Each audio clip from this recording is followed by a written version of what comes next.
One country, one people's demand for change. The U.S. government initially reacted with caution to the Egyptian protests until near the end, when President Barack Obama made it clear that he supported a new government. The people of Egypt have spoken. Their voices have been heard. And others are being heard across the Middle East. That leaves the Obama administration to decide how to respond and whom to support. In Bahrain, riot police interrupt what started out as peaceful demonstrations. Police killed 2 protesters in the first 2 days. In Yemen, battles are between student protesters, government loyalists, and police. Demonstrators want the resignation of President Ali Abdullah Saleh, who has already agreed not to seek re-election.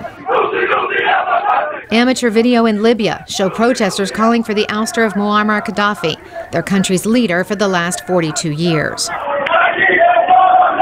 Police beat back mainly Shiite protesters who took to the streets in Tehran. The protests there are the largest in Iran since the 2009 disputed election of President Mahmoud Ahmadinejad. The Iranian police violence brought a rebuke from Mr. Obama. I find it ironic that you've got the Iranian regime pretending to celebrate what happened in Egypt, when in fact they have acted in direct contrast to what happened in Egypt by gunning down and beating people who were trying to express themselves peacefully in Iran. James Phillips of the Heritage Foundation says the president should go further. The U.S. should continue maximum pressure on the regime, try to drive a wedge between the regime and its people.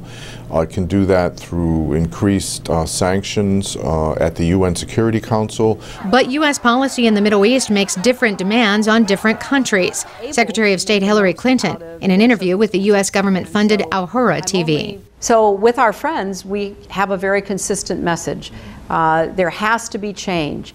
James Zogby of the Arab American Institute says that makes U.S. policy seem uneven. The governments that are in trouble are the governments that have supported us and whose support we have insisted upon as we have pursued policies that were wildly unpopular at home.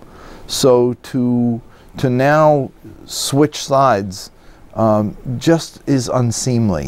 Zogby says that results with people upset at the U.S. for supporting autocratic rulers, and the rulers upset with the U.S. for supporting protesters when the momentum changes.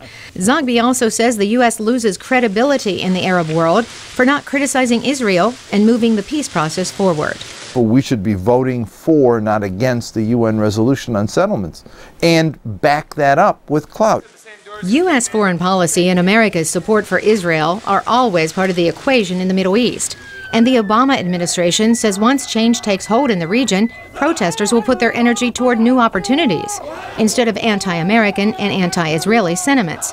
Right now, the possibility of new opportunities is what fuels protests there. Carolyn Presutti, VOA News.